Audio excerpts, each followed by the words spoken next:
conservative, constitutional. It's the Andrew Cooperrider Show, keeping you informed on what's going on right here in Kentucky.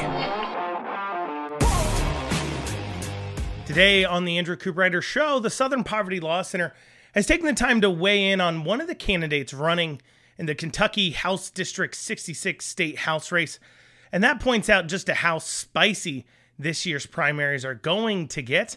I had court this last Friday and over COVID restrictions. So we'll go over what's happening with that for those of you unaware of what's all going over there. I'll give you a status update on court filings and actions I'm involved in. Beshear has vetoed a slew of bills. We'll take a look at some of the reasonings he gave on a few of those bills, and one of those veto messages sends a clear point that Beshear continues to believe that the governor is a supreme dictator of Kentucky. But before I go over all that, I wanted to cover something I missed last week. And so for those of you who didn't listen last week, specifically last Friday, I do want to encourage you, head on over to theandrewshow.com. Once again, that's theandrewshow.com to check out old shows, old episodes, so you can kind of stay up to date on everything that's going on in Kentucky. But on Friday, I covered how there was a few PACs receiving large donations from several groups in order to target more conservative Republicans in primaries in order to support some more liberal opponents against those, or try to support more liberal incumbent Republicans against primary challengers. And we covered one of those PACs, a PAC run by Trey Watson, exactly what their thought process was and how it's everything that's wrong with politics. But one of the PACs that I didn't get a chance to talk about was the Commonwealth Conservative Coalition. And this year's from that same article I was talking about on Friday, article wrote by Joe Sonka that was covered in the WKU NPR website, had it there, where it was talking about the teachers unions dumping $300,000 plus more into various so-called Republican PACs in order to get involved in Republican primaries, because the teachers unions have their backs up against a wall here. And so they're trying to see if they can get, a group that's more often supported Democrats. They're trying to see if they can get some more liberal Republicans in office, or to maintain their spots in office in order to stop the tide that's turning against the teachers unions and the administrators there as they're fighting to try to keep your kids in failing schools. And they're trying to also fight for more and more money to go into the endless pit that is our public school system, that has somehow figured out how to spend, in Jefferson County's case, which is where this teachers union's out of, has figured out how to spend $23,000 a student without ever actually figuring out how to teach kids to read or write. I'm not exaggerating. Over half the kids in JCPS, Jefferson County Public Schools, is not proficient in reading, writing, or math, and yet they spend over $23,000 a student. And so they're hoping to get more money. They think is going to be the solver of this problem.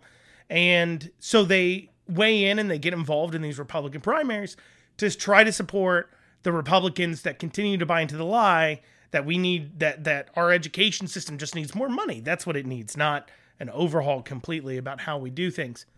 But in that article that I was covering, there was another PAC that was mentioned called the Commonwealth Conservative Coalition. And this is a federal PAC that was receiving $200,000 from Better Schools Kentucky, Jefferson County Public School Teachers PAC, Better Schools for Kentucky, for ads. So they got $200,000. And this was created last summer by Don Parkinson, a longtime GOP official who's recently the chairman of the Jefferson County Republican Party. And that is fascinating to point out, because the same guy, now for those of you who don't know your history too well, let's rewind back to, let's say 2022. And in 2022, the Jefferson County Republican Party was supporting a couple of candidates for the Jefferson County School Boards races. And in their support for those few candidates, they were obviously facing off against candidates that were being backed by the Jefferson County teachers unions. And so Don Parkinson, just 2 years ago, was literally, supposedly, actively supporting candidates against the teachers' unions in Louisville on the other side of a race. And about one of their key things, too, the Jefferson County school system. So that would obviously be what, if you're a teacher's pack for Jefferson County, that would be like your key races. And he's on the other side, but yet 2 years later, he's getting $200,000 from them, which raises a lot of questions. Now, that is just a point worth noting. Be careful about who you think your friends are. But putting that to the side, and this is the point that I wanted to make sure I made, because those of you who listened last week also heard me talking about various spending packages, including $7.5 million going to this park in northern Kentucky, this General Taylor Park that was 5 acres, receiving about $7.5 million. The reason why this money was being spent on this very fancy park with this glass bottom pier kind of thing, and very fancy, not really a whole lot of amenities, but very fancy grounds, was because Cooperrider was developing right next door to the park, and they wanted something fancier there. And so rather than paying for the entire park to be fancy themselves, they've gotten the state to throw in $7.5 million. And I talked about how they wanted to force and tried to court the northern Kentucky people on it. They admitted they had a reception for all 15 members of the northern Kentucky caucus in order to sell them on supporting the financing for this park. Bill Butler, who's the CEO of Cooperrider, gave $25,000 to the Commonwealth Conservative Coalition, Don Parkinson's PAC, specifically to help fight against people like Steve Doan in northern Kentucky, because Steve Doan voted no on the Cooperrider Park spending. And this goes into, when people ask me about what runs our politics, this is the perfect example. This is the carrot and the stick. They gave you the carrot. They invite you off to the nice dinner where you can, or lunch or whatever, reception.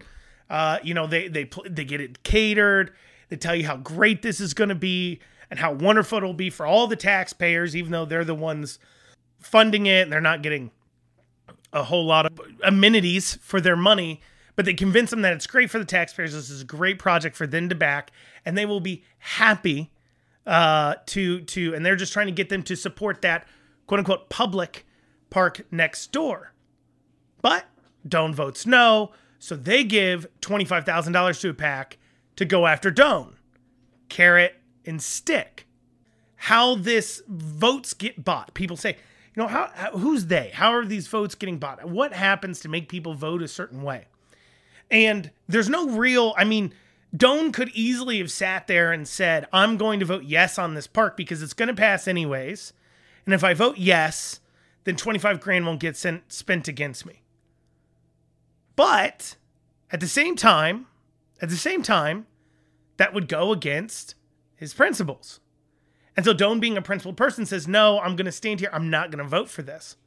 And we saw last Friday how Trey Watson, the person running another one of these PACs, these so-called Republican PACs that are going after other Republicans for being too conservative, and how he called out Doan because he says Doan isn't enough of a team player.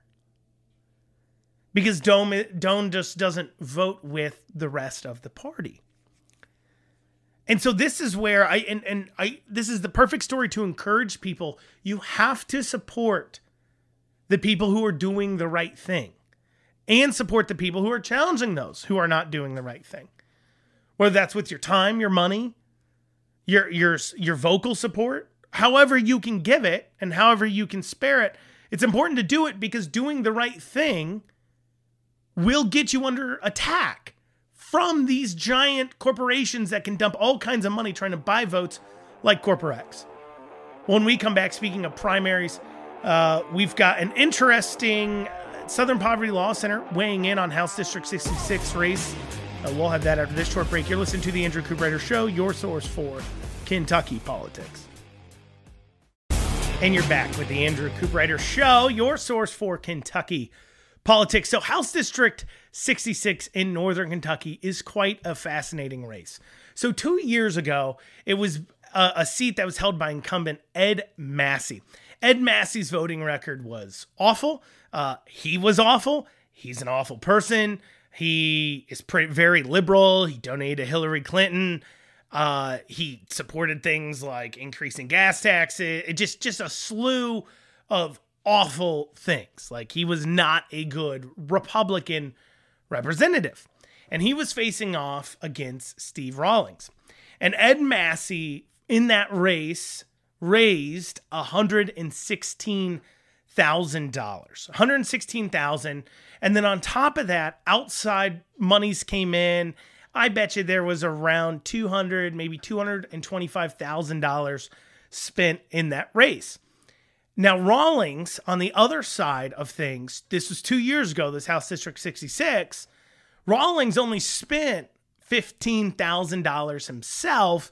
There was some outside money spent, but maybe a total of $30,000 to, on the high side, $50,000 was spent on Rawlings' side in that race. And despite that, despite the fact that Ed Massey was the incumbent, Ed Massey spent 4 times more money than Rawlings did by a long shot. And despite everything that says that Massey should have won that race, ends up losing that election, and badly. Like, Rawlings beats him like a redheaded stepchild. I mean, Massey gets like 30-ish% of the vote. Like, it was bad. It was a bloodbath for Ed Massey. And he's never been able to accept that. And he has long since, I ran into him after this loss, and you would think he would just go off and, go be a lobbyist or whatever, right? Because you don't have to win political races to be a lobbyist. You just have to be well-liked by the people up there. And typically speaking, the kind of person that would lose that badly because they had such a bad voting record would be somebody that would be well-liked by certainly the establishment and the government people in power, because, well, his votes were probably always the votes they wanted him to do. And he never once stood for a conservative principle, which is exactly the way those in powers want it. But instead of doing that, he's decided to continue to embarrass himself, and he's going to try to run again. Now, he didn't know he would be running in what is now an open seat race. At the time when he filed, Rawlings was going to be the one running again in 2 years. And he filed to run against Rawlings again 2 years later, which doesn't make any sense. You're now not the incumbent. You've already lost by like a lot. Why do you think it would be different? Now I ran into Ed Massey at an event shortly after that, and I talked to him, and he goes, well, when only 16% of my district showed up to vote, that's why I lost. So he thought he lost because there wasn't good turnout, which is another way of saying that, because the less people that vote, the more informed the people are that vote. That's just the way it works. And in a primary, him saying that he needed more people to turn out and vote for him, what he was saying is he needed more people who were less informed to turn out and vote. And, he's probably right, because they would have voted off, of course, all the ads he was spending money on, and wouldn't have voted as much based upon the information that Rawlings was getting out, and they were better, more well-informed voters. But he said, well, I needed more people. That was the problem. And then recently in an article, he was quoted as saying that he lost because he wasn't able to campaign as much, and now he would be able to be out there campaigning more. So he thinks it's going to be a lot different. Well, then there was an interesting occurrence that happened with Senator Schickel. Senator Schickel, of course, a Northern Kentucky state senator, and he decided to go ahead and step down. He wasn't running for re-election. So Steve Rawlings, who, keep in mind, just beat Ed Massey 2 years ago, is now running for that state Senate seat. And Ed Massey is now running in an open seat race against an individual named TJ Roberts. Now, TJ Roberts, full disclosure, I've known him for a few years. He just, he works for attorney Chris Weiss, and he just represented me in court recently because Chris Weiss is my attorney. And so that's worth mentioning, just so you know. I do have a little bit of a personal connection, TJ Roberts. But TJ Roberts is now the one who's endorsed by Rawlings, and all the same people that pushed Rawlings over the finish line to win are the ones behind TJ Roberts. And TJ Roberts is not an unknown person to anybody in politics. Anybody who's been involved in state politics for any length of time knows who TJ Roberts is. They've heard his name. He's been very active. He's not somebody who came out of nowhere just deciding they want to be involved in politics, randomly, which is one thing to guard against. When you have people coming out and trying to message to the disenfranchised, to those who recognize they don't like seeing what's going on with our political system now. They don't like seeing how our state house is operating. They don't like seeing the incumbents and the fact that they're spending so much. I mean, those of you who listened last week know that I was talking about how Republicans, adjusted for inflation, are spending 57% more than Democrats were when Democrats were running our budget, adjusted for inflation. And so people who are looking at that saying, I'm tired of this. I'm tired of this Republican establishment leadership and the job they're doing. It's awful. And so these people become candidates, and, people like me, people like others that have been involved in this for a while have never heard of them before. They've never knocked on a door before. They've never done anything, but now they're coming out of the woodwork suddenly caring about, what we talk about, and it does raise questions. It's something to watch out for, but TJ Roberts clearly isn't one of those people. He's been around for quite some time. And so Southern Poverty Law Center put out, I want to call it an article, because they're not really news publication, but they put out a informational piece, a post, I guess you'd call it, on their website against TJ Roberts. And in it, they claim to have some messages from like 8 years ago where TJ Roberts is supposedly saying anti-Semitic things about, and he's quoted, they're quoting the messages as saying that he said they're perpetuating a white genocide. And that's the quote. And supposedly the SPLC is saying that they, because of how they is said in the entire conversation, they is supposedly referring to the Jews, I guess. And I know I'm saying supposedly, and I guess, because if I'm to be honest, the SPLC doesn't provide any evidence. The Southern Poverty Law Center, they don't provide any evidence at all. I mean, they claim they have the messages, but they never actually showed us the pictures of the messages. And then they cite that the person who gave them the messages is the other person who is messaging as an unnamed source. They don't tell us who that is. And so they're not showing us the messages. They're not telling us who the source is. And they're just saying, hey, super trust us. Which is, suspicious, right? I mean, you supposedly had the messages. If somebody sent them to you, why can't you tell us about what's going on here? Because, tell us what's going on, because the story that they give behind these messages don't make a lot of sense.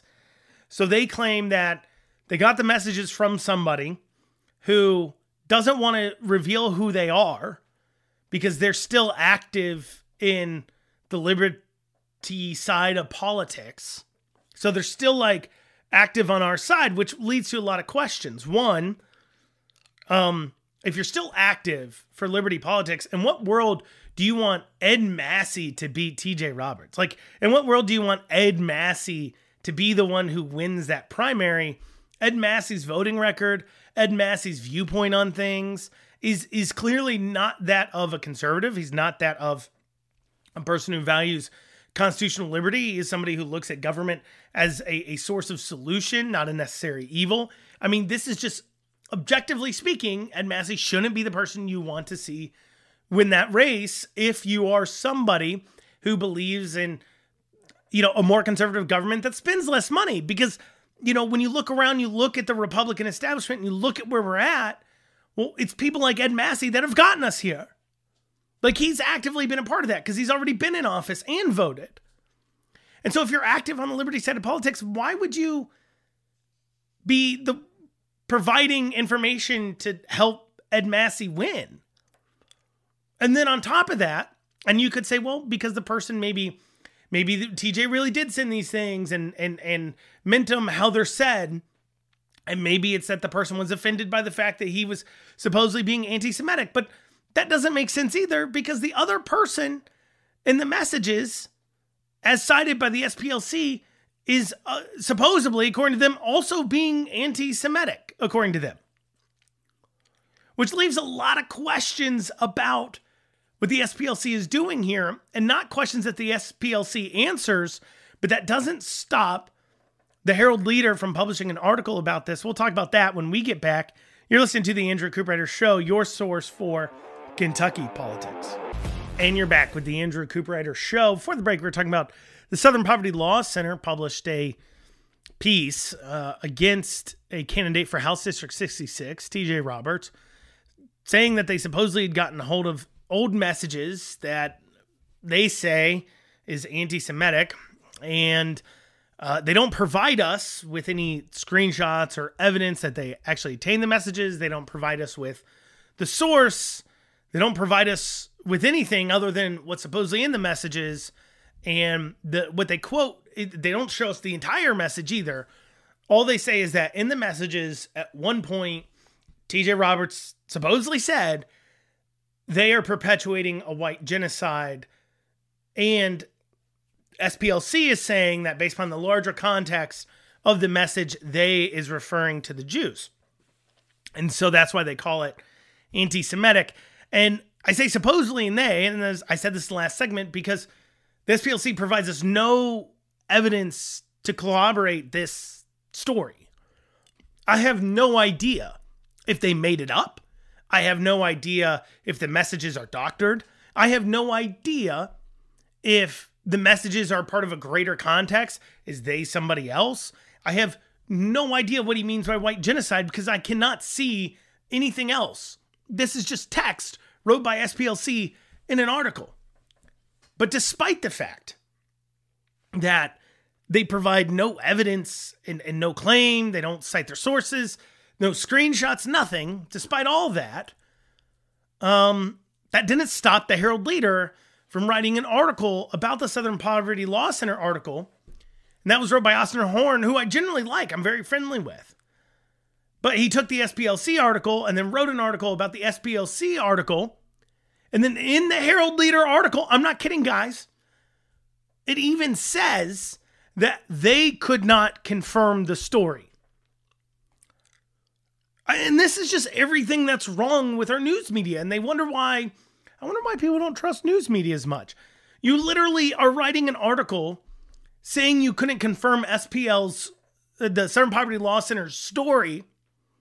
So the whole article actually, and if you challenge them on it, what they'll claim, I don't know if Austin will claim this. He hasn't publicly, responded to anybody asking about this, but what they'll claim is that, well, look, I wasn't writing an article about TJ Roberts running for office. I was writing an article that the Southern Poverty Law Center wrote an article or said something about TJ Roberts. That's the news story. Now, I wasn't able to confirm what the Southern Poverty Law Center said, but, I still had to write a story about it. And that just perpetuates this idea moving forward. And now forever, he's branded as, anti-Semitic, or people can make those claims against him. Even though no evidence was provided, the Herald-Leader writes an article about it, citing someone else as their source of the story, but they even say they can't confirm it. And it used to be if you couldn't confirm a story, you didn't write about it. I'm not even a journalist, okay? I don't per se pretend to be, right? I'm a commentator. Sometimes I break news. I call it, rather, I notice things, right? And I go look for things. But I don't go out there and I don't do investigative reporting. I don't heavily dig in and go tracking down leads. I rely on the press, state public documents, open records requests, their available info. And if anything, I say I notice things more than I'm a journalist. Like, I'll notice what's in bills and translate them to bring attention to them. Or I notice what's in budgets that's plainly written there. And within a few minutes of researching different documents. I'm able to kind of put some context in that to provide you. If you call that journalism, then go ahead for it. I wouldn't necessarily go as far to call me a journalist just because I don't do the investigative reporting side of things. But I guess you could say I'm part of the media. I'm part of the news media in that way. So I say all that to say, even as a commentator, I would never do this. And I've had the opportunity to do as well.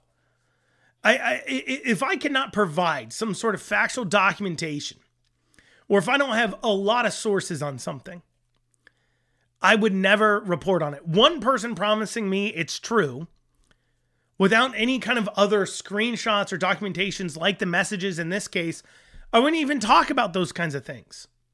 For an example, I get told all the time about legislators saying things.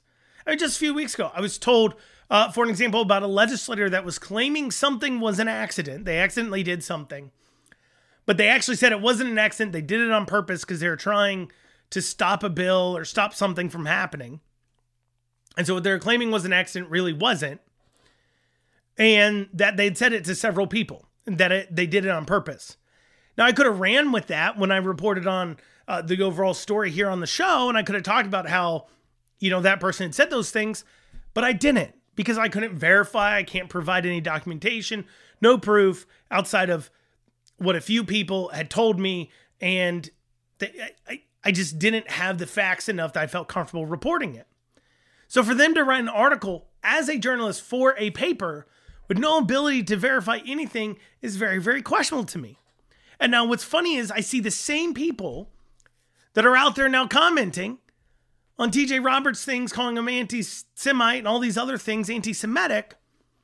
Those are the same people out here that at face value won't take things I post as proof. They call them fake. A perfect example, a few weeks ago, I posted about Garrett County.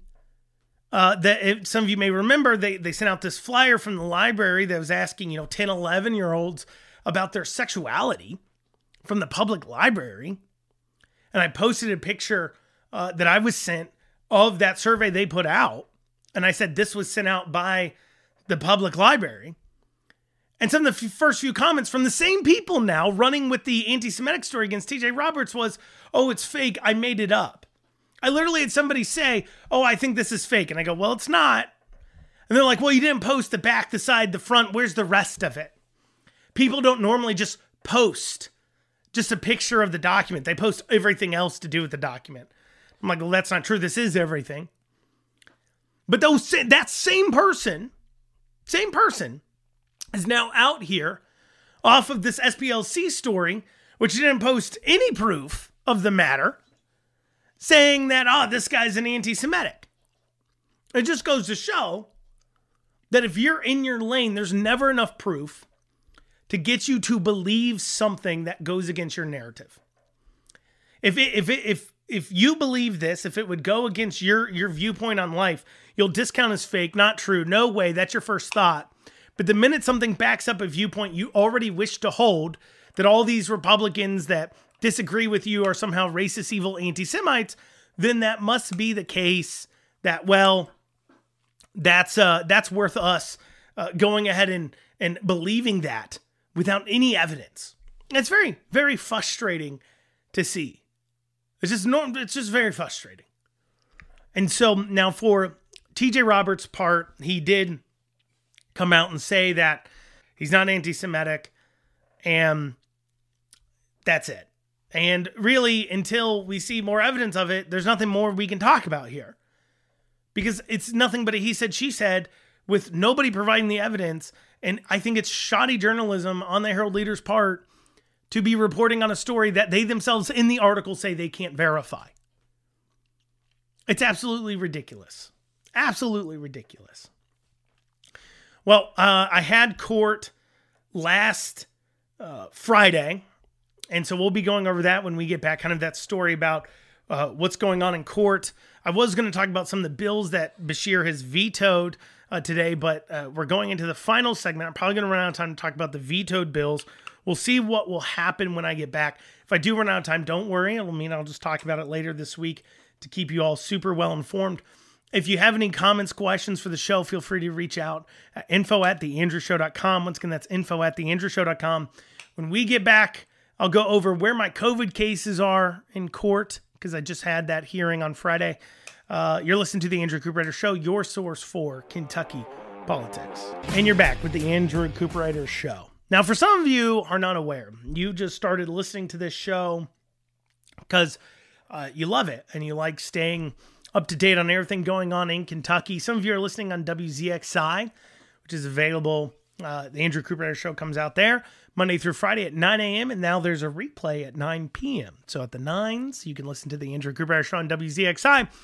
And so if you're just tuning in or just listening to the show and you're like, hey, I kind of like this guy, Andrew Cooperrider, you may not know too much of my history, but, 4.5 years ago, 4 years ago, COVID started out. And I was a restaurant owner, small business owner. I owned several businesses. And one of them that I owned was a diner in Wilmore, Kentucky, and a coffee shop in Lexington, Kentucky. And when the lockdowns came in and, my businesses were greatly affected, we were kind of able to survive off of, a lot of the monies they're handing out to government, to small business owners and everything else. But come the second shutdowns, it was getting pretty dicey. And Beshear decided to shut down restaurants again in November of 2020. And for those of you, some may remember, a coffee shop in Lexington called Brood that refused to shut down to those mandates. And that was my coffee shop. And so I refused to shut down because, quite frankly, I didn't think my restaurants were going to survive. My restaurant was going to survive. And, it was literally, we're going to lose everything or I can stay open and fight back. And so I decided to stay open and fight back. And through that process, the state ABC board came in and took away my state ABC license, my ability to sell alcohol, my permission I get to do that from the state. And at the time, I was only serving malted beverage. So that's like beers, seltzers, those kinds of things. I couldn't sell poured liquor. Now, I did have in my lease that I could sell poured liquor. I made sure before I got that location that they would let me sell poured liquor, because the idea is that we'd try to make it selling, malted beverages and coffee. But if ever I needed to add in poured liquor, make an adjustment so we could make a little bit more money out of the spot, I had that ability to. And so they came in, they took away my beer license, and we filed an appeal against that. And while the appeal was going on, they returned to me my current license, and I was able to keep serving beer there. Well, part of the way through 2022, I knew our lease was coming up due at that Brood location. We were subleasing that property from people. We were subleasing it. And due to the amount of our rent that the people we're subleasing were paying, mixed with an increase in rent by the landlords, we were looking at our rent at my Brood location going up about 50%. So we knew that at our current revenue levels, we couldn't sustain that increase and continue to operate the business. So we sought about to increase our malt beverage license to a poured liquor license.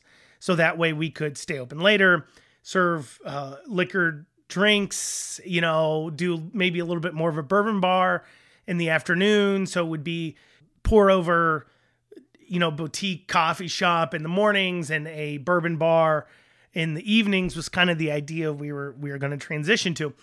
And the state alcohol board decided that they would not allow me to up my license from malt beverage to poured liquor because we were in court. So they took our license away.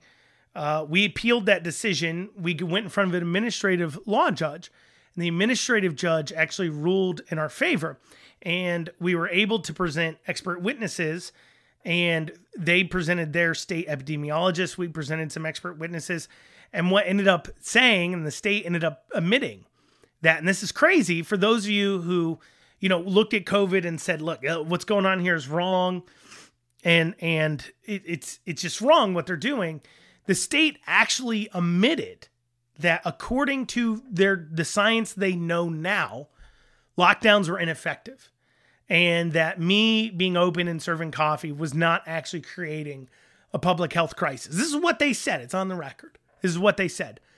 But because of the information they knew at the time said I should still be punished. So basically they were saying that I somehow got lucky. I just happened to know that what they were doing wasn't being effective in stopping COVID, something that all these experts didn't realize. I just got lucky, and so I should still be punished because whatever.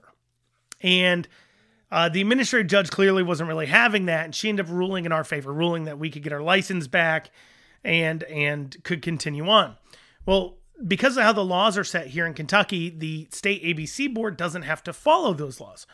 And so the state ABC board was able to take our license away anyways. And so we appealed that into Fayette courts.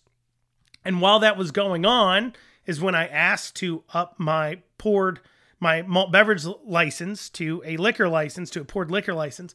And they said, no, while I was going through the appeals, while we're waiting on that decision, they would not issue me a new or modified license.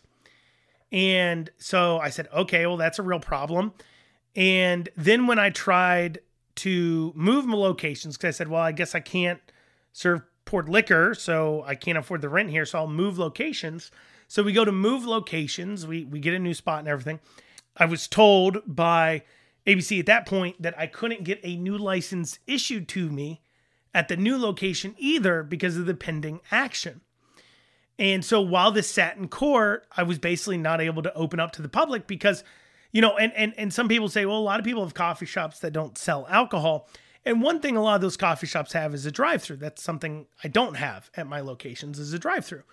And frankly, it's something where the business, you know, coffee shops as a whole, and you see them closing in your towns all the time, coffee shops as a whole are not big money makers on their own. You have to have a drive-through, charge ludicrous amounts, or you have to have some other edge. And our edge was that we served alcohol. That was the entire business model.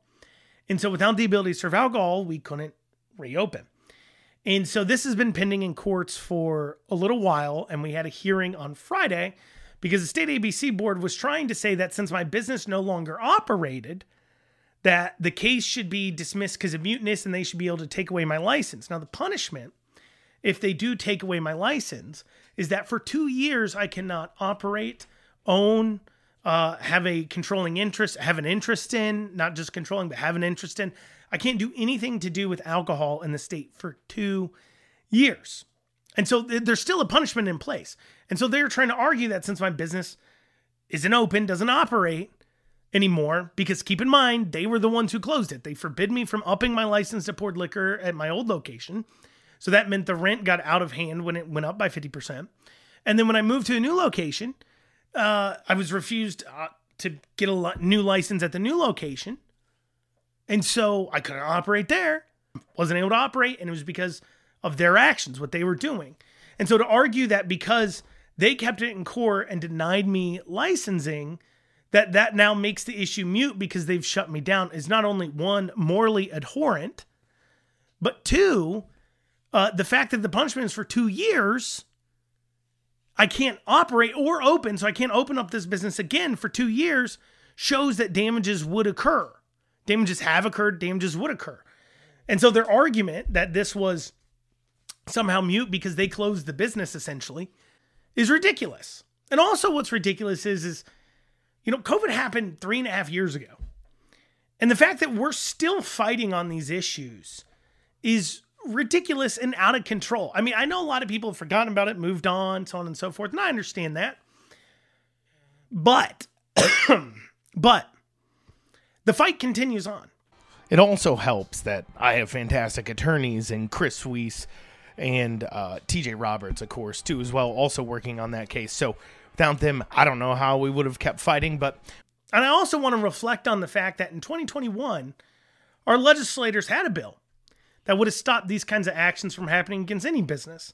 That said anybody who was facing administrative actions from the state government due to COVID restrictions, those actions would be stopped and we could continue to operate. We wouldn't have to worry about court actions. And our House reps failed to pass that. They failed to pass that. You know, they showed up at my place. They showed up at Beans in Northern Kentucky. They showed up at any restaurant that was fighting these. They stood there. They took pictures with us. Damon Thayer himself shook my hand and promised to make sure I'd get my licenses back. But when push come to shove and rubber met the road, they failed to do so. And then they wonder why people like me and you and others are so disenfranchised with our political system.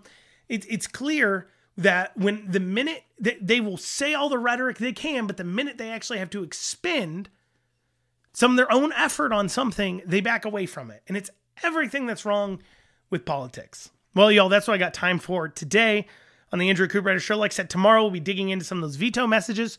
Have a great rest of your day. We'll see you back here tomorrow